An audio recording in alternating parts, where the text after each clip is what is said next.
संसाराला आल्यानंतर दुःख सांगावं दादा.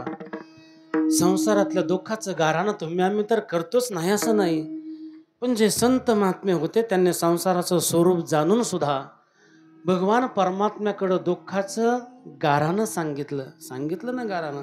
किती दुःख आहे. जळे माझी काया लागला वनवा, धावरे केशवा माय बापा. एवढंच नाही शेवटी वाटलं या दुःखातून आता आपण निवृत्त व्हावं, आता हे दुःखच नको आपल्याला. म्हणून जगद्गुरु तुकोबारांना वाटलं आता आपलं घेतलं कार्य संपलं, आपण निघून जावं. लोकांना सांगितलं जगद्गुरु तुकोबारायांनी, लोकांना सांगितलं बरं का, हे ऐका ना, जगद्गुरु तुकोबारांना भगवान परमात्मा न्यायला यावेत. जगद्गुरु तुकोबारायांनी लोकांना सांगावं, अरे तुकोबांनी सांगावं, देव आम्हाला न्यायला आला, तुम्हाला यायचं असलं तरी चला. त्यावेळेस सुद्धा लोकांनी तुकोबाला येडं ठरवलं. तुका वेडा अविचार करी बडबड. म्हणले काहीतरी बडबड करायला, देव कुठं येत असतो आणि देव कुठं याला नेत असतो का. बडबड करायला लागली. आणि हे ऐकून जगद्गुरु तुकोबारांच्या कानावरती आल्यानंतर जगद्गुरु तुकोबारा म्हणतात, हे देवा लय भोगलं रे, आता लय दुःख भोगलं, किती भोगायचं, आता एकच काम कर, अभंगाच्या एका वेळा करी या दुःखा वेगळे, एका वेळा करी या दुःखा वेगळे, एका वेळा करी या दुःखा वेगळे, एका वेळा करी या दुःखा वेगळे, एका वेळा करी या दुःखा वेगळे, एका वेळा करी या दुःखा वेगळे, एका वेळा करी या दुःखा वेगळे, एका वेळा करी या दुःखा वेगळे, एका वेळा करी या दुःखा वेगळे, दुरिताचे झाड उगवणे, एका वेळा करी या दुःखा वेगळे, दुरिताचे झाड उगवणे, जय श्रीराम आठवीन पाय हा माझा नवस, आठवीन पाय हा माझा नवस, एका वेळा करी या दुःखा वेगळे, पुरीतच तळे मुख बोली, आठवी न पाय हा माझा नवस, आठवी न पाय हा माझा नवस, वेळा करी या दुःखा वेगळी, दुःखा वेगळी, दुरिताचे झाले भूक बोली, एका वेळा करी या दुःखा वेगळे, दुःखा वेगळे, दुरिताचे झाले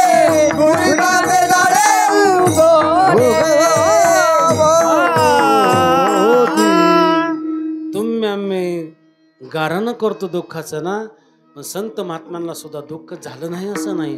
त्यांच्या जीवनामधले दुःख मी तर म्हणतो तुम्हा आम्हाला काहीच नाही हो, तुम्हा आम्हाला काहीच नाही, पण तुमच्या आमच्यापेक्षा हे दुःख जास्त जर भोगलं असेल कोणी तर ते संतांनी भोगले. ऐका, संतांनी भोगले. आणि म्हणून त्या दुःखातून निवृत्त होण्यासाठी भगवान परमात्म्याकडं जगद्गुरु तुकोबारा प्रार्थना करतात. किती जीवनामध्ये दुःख आहे, किती दुःख आहे. ऐका, जाता जाता एक दृष्टांत सांगून पुढे जाईल मी. लाखा कोलाटी परमभक्त आहे, जगन्नाथपुरीचा रहिवासी आहे. रोजचं कार्य आहे त्याचं काय, मंदिरापुढं ढोल वाजवावा आणि खेळ करावा, मंदिरापुढं ढोल वाजवावा, खेळ करावा. खेळ बघायला आलेल्या लोकांनी पैशाचा पाऊस पाडावा, पैशाचा पाऊस पाडावा, पैशाचा पाऊस पाडावा. सगळे पैसे घ्यावेत, दानपेटीत टाकून द्यावेत, दानपेटीत टाकून द्यावेत. मंदिरात जो प्रसाद शिजला जातो त्या प्रसादावरती उदरनिर्वाह चालवावा. सुखी कुटुंब आहे, लाखा कोलाटी. आणि कोलाट्याच्या जीवनामध्ये सुंदर अशी पत्नी, तिचं नाव आहे ताराबाई उर्फ कलावती आहे. अतिशय सुंदर आहे.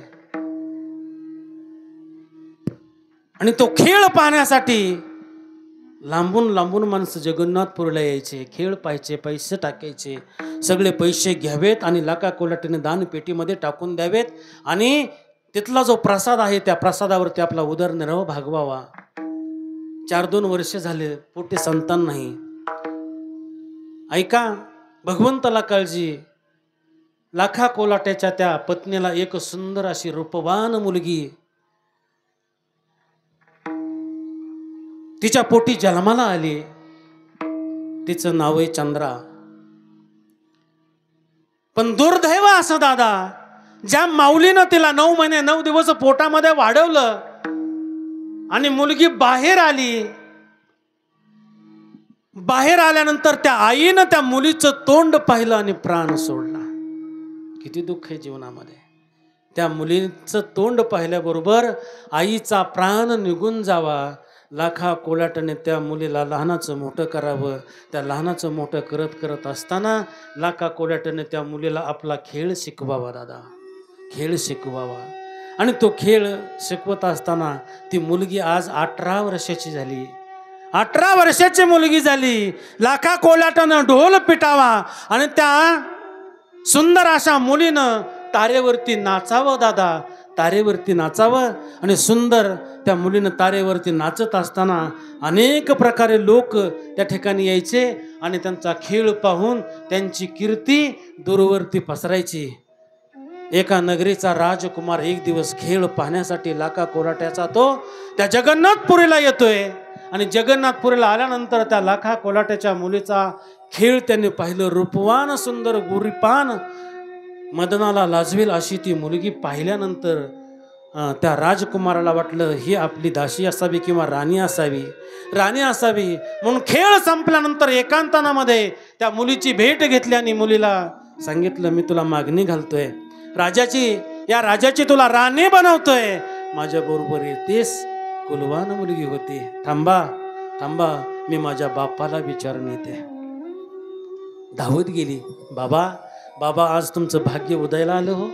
आता मला वर शोधण्याची तुम्हाला काळजी नाहीये दादा, काळजी नाही का? अहो राजा आहे ना, तर राजाचा राजकुमार आहे आणि त्यांनी मला मागणी घातली हो बाबा, मला मागणी घातली. बाबा जाऊ मी, बाबा जाऊ. बाप म्हणतो पोरी पोरी, अगं पैशाच्या मागं धावू नये, पैशाच्या मागं धावू नये. अगं हे लहरी माणसं असतात. एकदा का तुझा उपभोग घेतला आणि सौंदर्य संपलं रे संपलं का तिला लात मारून हाकलून देतील. नाही हो बाबा, नाही, मला जायचंय बाबा, मला जाऊ द्या ना बाबा, मला जाऊ द्या. बापाच्या डोळ्याला धारा लागल्यात लाखा कोलाट्याच्या. लाखा कोलाटे ढसा रडतोय, पण मुलीनं ऐकलं नाही दादा, बापाचं ऐकलं नाही. मुलगी राजकुमाराबरोबर निघून गेली. मी दुःख सांगतोय, तुमच्या जीवनातलं दुःख किती आणि संतांच्या जीवनामधलं दुःख किती. पोरगी निघून गेली दादा. ज्या दिवशी सगळ्यात प्रेम करणारा बाप जर कोणावर प्रेम करत असेल तर तो आपल्या लेकीवरती करतो, लेकीवरती करतो. अरे त्या बापानं तुमच्यासाठी जमीन ऐकली असेल, पण तुम्हाला सुखात ठेवण्यासाठी तुम्हाला मोठ्या घरामध्ये दिली असेल, मोठ्या थाटामध्ये तुमचा लग्न सोहळा त्या बापाने पार पडला असेल. कोणच्या बापाला वाटतं माझ्या लेकीचं वाटोळं व्हावं दादा? कोणत्या बापाला वाटतं सांगा ना? तो बाप आहे ना, सगळ्यात जर प्रेम करत असेल तर तो मुलीवरती करतो. एवढं प्रेम करतो, तो तळ हाताच्या फोड्याप्रमाणे त्या लेकीला विचारतो. पण लेकीला हात जोडून विनंती, एवढा प्रेम करणाऱ्या बापाची मान मात्र समाजामध्ये कधी खाली जाऊ देऊ नका, कधी खाली जाऊ देऊ नका. आज कलियुग आहे दादा. कलियुगाबद्दल न सांगितलेलं बरं. तुम्हाला वाटेल महाराज काहीही सांगतात, पण आज घडोघडीला पावला पावलाला घटना अशा घडतात. बापाचा विचार नाही, आईचा विचार नाही, भावाचा विचार नाही. मुली कुणाचाही हात धरून कोणाबरही आज पळून जावं लागल्यात. हे दुर्दैव आहे आपल्या भारताचं, हे महाराष्ट्राचं. याला कारण आहे काय? आपली संस्कृती आपण सोडली दादा. आपल्या संस्कृतीपासून आपण परावृत्त झालोत दादा. एवढं प्रेम आहे त्या बापाचा मुलीवरती, किती प्रेम आहे. अरे गहाण राहिला असेल तुमचा बाप तुमच्यासाठी फाटक्या सदऱ्यामध्ये राब राब लाभला असेल. कठोर असणारा बाप पण लेकीसाठी मात्र कनवाळू होतो. ऐका नाही, विदेही जनक रडला सीतेसाठी, रडत नाही असं नाही. निष्ठुर आहे. एक वेळ पोटचं पोरग मेलं तर बापाच्या डोळ्याला कधी पाणी आलं नाही. ऐका, पोटचं पोरग मेलं तरी बापाच्या डोळ्याला पाणी आलं नाही. पण त्याच लेकीला, त्या लेकीचा हात दुसऱ्याच्या हातात देताना तो बाप ढसा ढसा ढसा रडला. हो दादा, रडला. तुम्हाला वाटतं बाप आमचा कठोर आहे, निर्दयी, रागीट आहे. अरे तुम्ही बाप जवळून कधी पाहिलाच नाही. त्या बापाला कधीतरी जवळून बघा. जीवनामध्ये बापाला जवळून बघा, तुमच्यासाठी काय केले त्याने. सांगू दादा, जाता जाता कविता सांगून जाईन एक. किती माया आहे. उरामध्ये माया त्याच्या काळ्या मेघावानी, दाखविना कधी कुणा डोळ्यातलं पाणी. जिजू जिजू संसाराचा गाडा हाकला, ओठामध्ये हसू त्याचा कनावा कलार. घडीभर तू थांब जरा, ऐका ऐका त्याची धापर, लई अवघड गड्या उमगाया बापर, उमगाया बापर, उमगाया बाप. एवढं प्रेम करतो दादा, एवढं रडत नाही असं नाही. लिकेला वाट लावताना तो बाप एवढा मोठ्यानं रडतो, हांबरडा फोडून. फक्त ते तुम्हाला कोणाला दिसत नाही. अंधाऱ्या खोलीत एखाद्या जाऊन बापाला रडावं लागतं, कारण समाज काय म्हणेल म्हणून बापाला समाजामध्ये रडता सुद्धा येत नाही. पण बाप निष्ठुर नाही हो. किती माया करावी, किती किती प्रेम करावं. तळहाताचा पाळणा दोन्ही डोळ्याचा येना,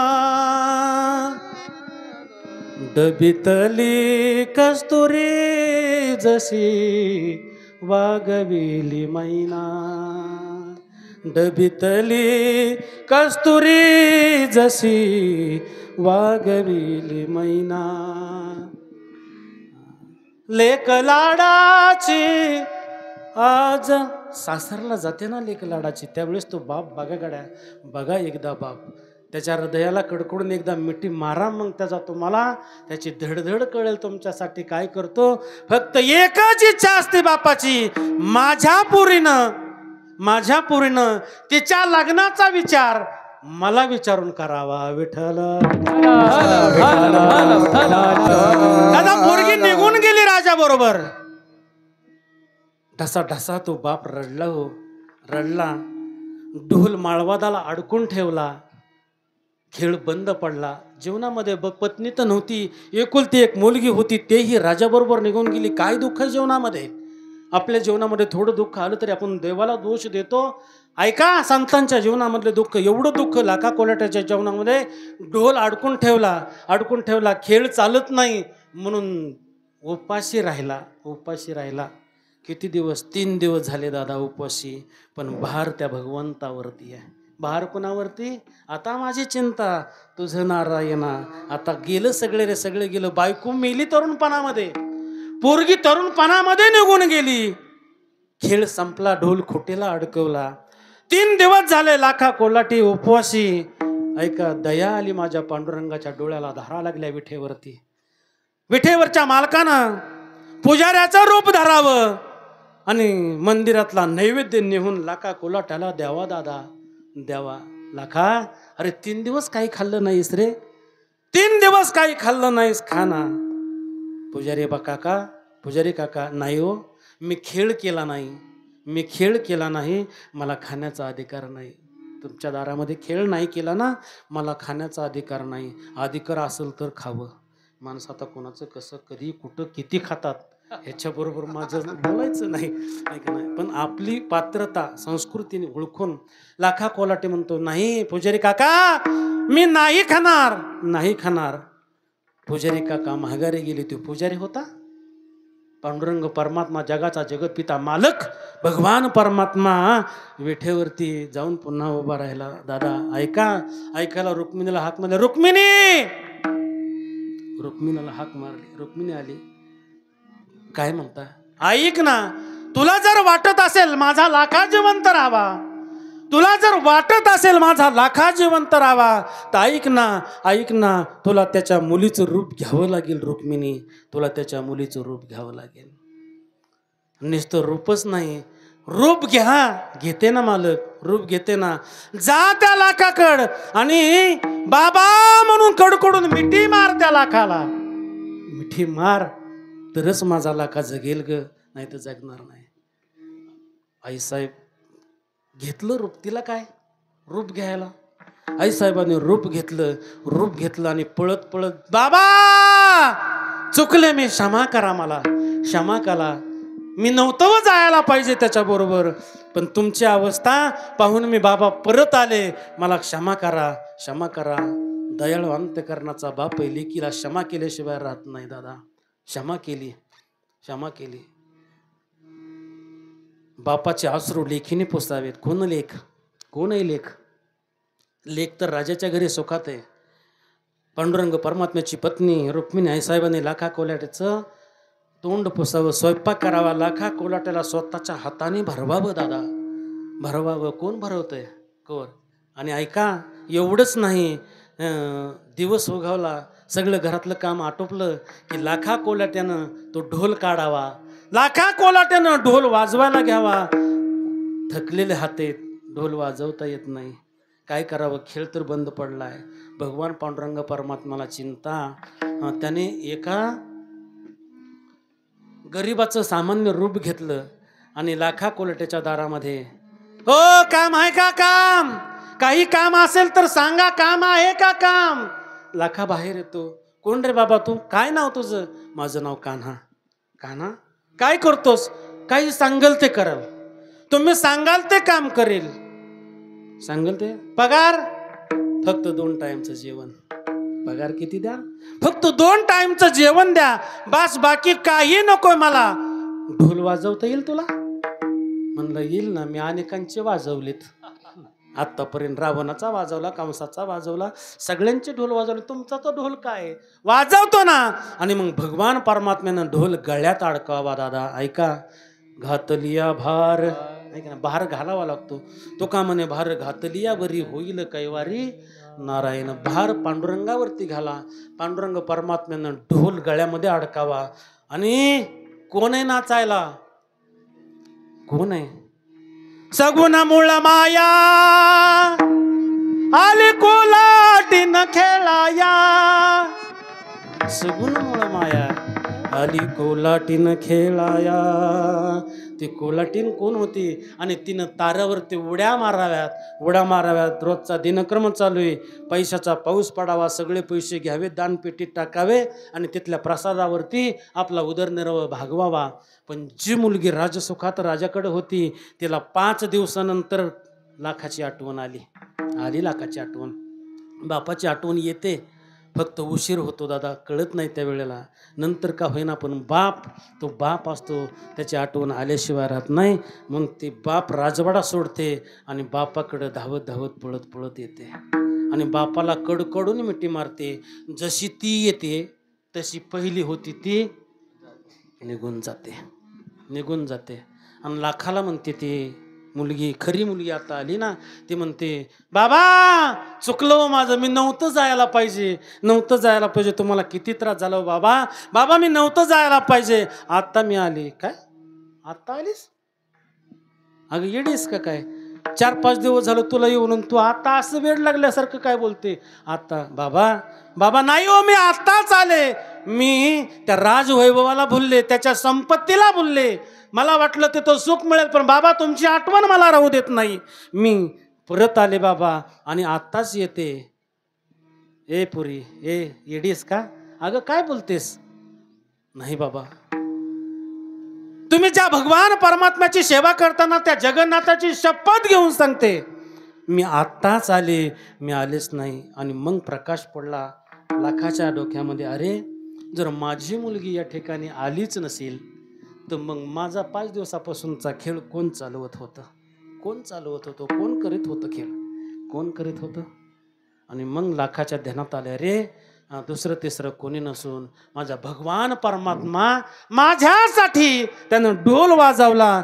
जगाची जगत माता आहे रुक्मिणी आई साहेब, ती माझ्यासाठी तारेवरती नाचली आणि मग त्या भगवान परमात्म्याचा धावा करायला सुरुवात केली. भगवान परमात्म्याचा धावा करत असताना भगवान परमात्मा प्रगट झाले आणि लाखाला म्हणतात, लाखा अरे मी आलोय तुझ्यासाठी. लाखा म्हणतो, देवा देवा का केलंस एवढं, का केलंस? तेव्हा देवाने सांगावं, लाखा तुझी परिस्थिती पाहत नव्हती रे, तुझा बंद पडलेला खेळ, तुझी निघून गेलेली मुलगी आणि तू अन्नाचा कणही शिवत नव्हतास, म्हणून तुझ्यासाठी मला या ठिकाणी यावं लागलं आणि तुझा हा खेळ सावरावा लागला. मला सांगायचंय एकच दादा यातून की एवढं दुःख आहे, पण ते दुःखाचा भार जर तुम्ही देवावरती टाकला तर त्या दुःखामध्ये सहभागी होण्यासाठी भगवान परमात्मा येतो. म्हणून जगद्गुरु तुकोबराय प्रार्थना करतात देवाकडं, या दुःखाचं गारणं देवाला सांगतात, एक वेळ करी या दुःखा वेगळे दुरितांचे जाळे उगवून. जीवनामध्ये अनंत दुःख येणार आहेत, येत असतात, कारण कर्माचे भोग भोगल्याशिवाय संपत नसतात. आणि ते जर भोगत असताना त्या फक्त भगवान परमात्म्याचा आठव, भगवान परमात्म्याचं ध्यान जर तुम्ही केलं तर ते दुःख जरा हलकं होतं. भोगावं लागणारच आहे, दुःख चुकवत नाही भगवान परमात्मा, भोग चुकवित नाही बरं का. भगवान परमात्मा भोग चुकवित नाही, पण फरक एवढाच आहे, त्याला त्यात सहाय्य करतो, त्याच्या वेदना मात्र त्याला होऊ देत नाही. ऐका,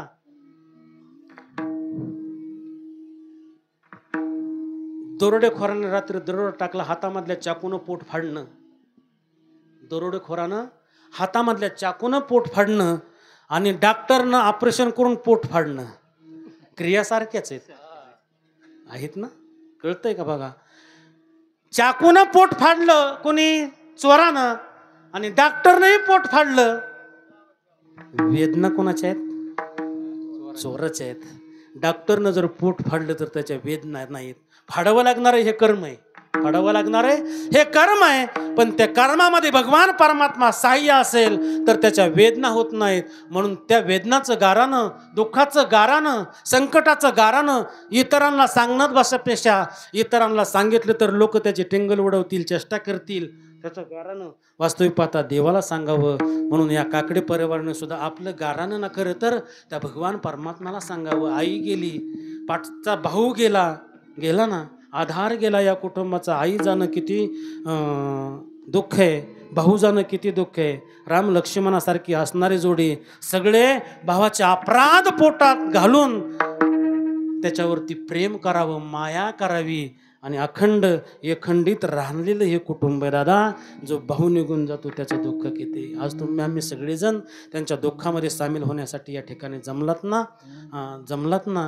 जमलात. आज वर्ष श्राद्धाचा दिवस आहे. नित्य नियमाने करण्यातलं एक हे क्रिया आहे, ती क्रिया आपल्याला करावीच लागते. सारखं श्राद्धावरती बोलणं, तर सारखीच कीर्तन श्राद्धावरती कवर 10 13 सांगत बसू रोजच ते. म्हणून प्रत्येक वेळेला थोडं वेगळं चिंतन मांडावं लागतं, पण त्या अनुषंगानं मांडण्याचं विशेषत्व आहे. म्हणून ते दुःख, खरं तर दुःख जीवनामध्ये आले ना, ते दुःख त्यांच्यासारखं किंवा संतांसारखं त्या देवाला सांगावं. एक वेळ करी या दुःखा वेगळे दुरितांचे जाळे उगवणे. देवा तू जर मला या दुःखातून मोकळं केलंस ना, तर आठवीन पाय हा माझा नवस, रात्र न दिवस पांडुरंगा. हे पांडुरंगा, तू मला जर यातनं मोकळं केलं तर मी काय करील. आठवीन पाय तुझं पाय, कारण भगवंताच्या पायामध्ये सुख आहे, चेहऱ्यामध्ये नाही बरं का. म्हणून चित्ती तुझे पाय डोळा रूपाचे ध्यान, चित्ती तुझे पाय डोळा रूपाचे ध्यान, अखंडमुखी गुण तुमचे वर्णावे गुण. या न्यायाप्रमाणे भगवंताच्या पायामध्ये सुख आहे. आणि मग त्या भगवंताच्याकडे मागणी करत असताना अनेक गारानं करावं. बहुदुरविले भोगावरी भोगा. हे देवा, अरे किती दुःख देशील जीवनामध्ये. आजपर्यंत थोडं दुःख सहन केलं का आम्ही जीवनामध्ये. वास्तविक पाहता संसार करत असताना पावला दुःख आहे, पावला किती सांगावं दुःख. न साहे पाषाण फुटती. दुःखाचं गारानं सांगायला लागलं तर पाषाण सुद्धा उलतील एवढं दुःख आहे. बहु दुरविले भोगावरी भोगा आता पांडुरंगा सोडवावे यातनं हे देवा मला यातनं सोडेव आता जीवनामध्ये आमच्या पुन्हा दुःख येऊ देऊ नको आता मी एक काम कर माझी सर्व काया कुरवंडी मस्तक सुद्धा तुझ्यावरून ओवाळून टाकतो अभंगाच्या शेवट तुका म्हणे आम्ही मागावी लढेवाळे तुका म्हणे पुरवंडे आया कराव्या कुरबान्या तुका म्हणे काया कराव्या कुरबान्या तुका म्हणे काया करण पुरवंडे काया करण पुरवंडे काया करीला कुरबान्या तुका म्हणे काया करीला कुरबान्या मस्तक वाळून सांडी मस्तक आठवेण पाये हवा जाणवासा आठवेण पायी हवा जाणवासा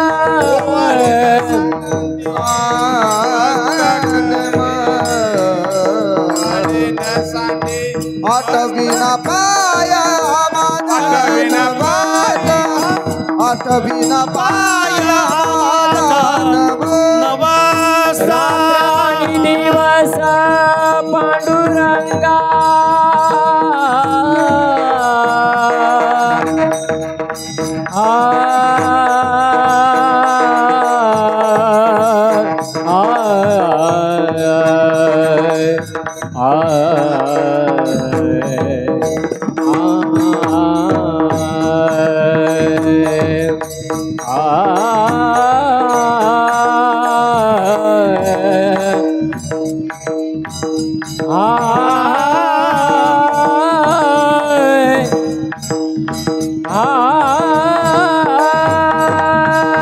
रात्र आणि दिवस पांडुरंगा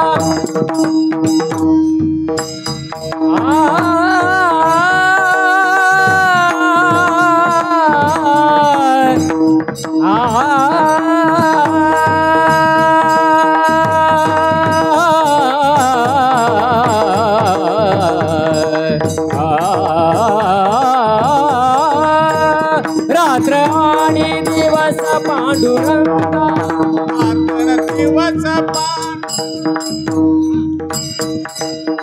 रे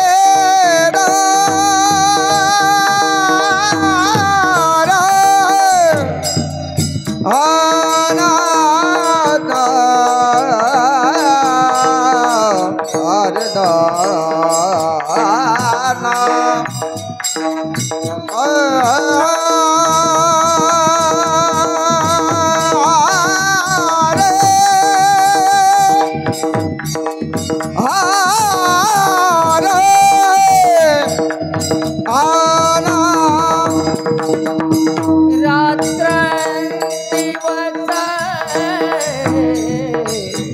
पांडुरंगा पांडुरंगा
कुमार ज्ञानेश्वर माऊली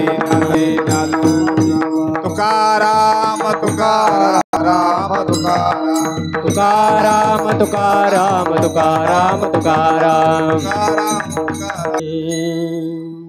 एक वेळ करिया दुखा वेगळे दुरितांचे जाळे उगमुनी आठवी न पाय हा माझा नवस रात्रंदिवस पांडुरंगा बहु दुराविले भोगा बरे भोगा आता पांडुरंगा सोडवावे तुका म्हणे काया करीन कुरबंडी व वाळूने सांडे मस्तक हे झाली शिवा पांडुरंग परमात्म्याच्या चरणावरती समर्पित करण्यापूर्वी अल्पसा या ठिकाणी परिचय करून देतो. आज या ठिकाणी आपल्या या काकडे परिवारावरती प्रेम आणि माया या दुहीचा संगम म्हणून आपण या ठिकाणी एवढ्या मोठ्यानं संख्येने या ठिकाणी उपस्थित आहेत.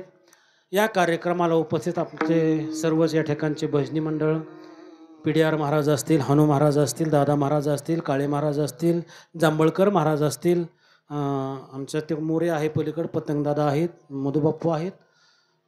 आपण सर्वजण या ठिकाणी उपस्थित राहिल्याबद्दल या परिवाराच्या वतीनं आपल्या चरणावरती नतमस्तक होऊन ज्यांच्यासाठी आजची ही सेवा आपण या ठिकाणी समर्पित करतोय त्या सेवेचं फल म्हणून आपणा सर्वांच्या वतीनं उत्तमाची गती तो एक पाविल उत्तम भोगिल जीवखानी या न्यायाप्रमाणे उत्तमातली उत्तम गती त्यांना प्राप्त हो अशी ईश्वर चरणी आपणा सर्वांच्या वतीनं प्रार्थना करतो आणि माझ्या सेवेला पूर्णविराम देतो. हातातील फुलं घेऊन सगळ्यांनी उठून उभं राहायचंय.